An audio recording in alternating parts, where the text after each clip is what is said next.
Yeah, so knee implants and the metals that are used in the human body are actually have been used for a very long time, and there's a there's a couple of different types of metals and knees. When people are doing knee implants, it's actually very important. Titanium is certainly the most common metal used in the human body for implants, and titanium is an amazing metal. However, in the knees, titanium is not particularly uh, u- used particularly well for what we call a bearing surface. So the end of the femur, the thigh bone, the cap that we put on there, the crown, if you will, needs to be very hard and very scratch resistant. So the most common metals used for that are what we call cobalt and chrome. And cobalt and chrome implants, which are the great majority of the market, have stood the test of time.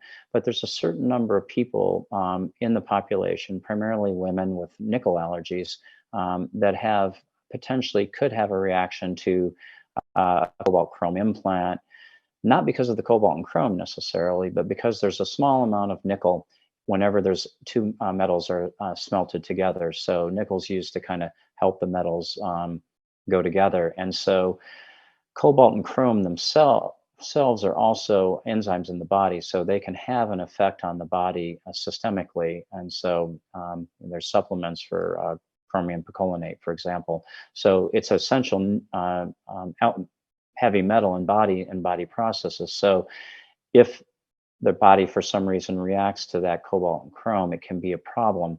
Now, fortunately, again, these are the implants that have been around for 50 years and they're really well tolerated. But for people, particularly women, at least in my practice, who have a reaction to jewelry, particularly cheap earrings, where they get redness and swelling in their ears, about 10 to 15% of the female population has an allergy. And if you allergy test them, it's to nickel. So in those patients, there are actually alternate bearing surfaces.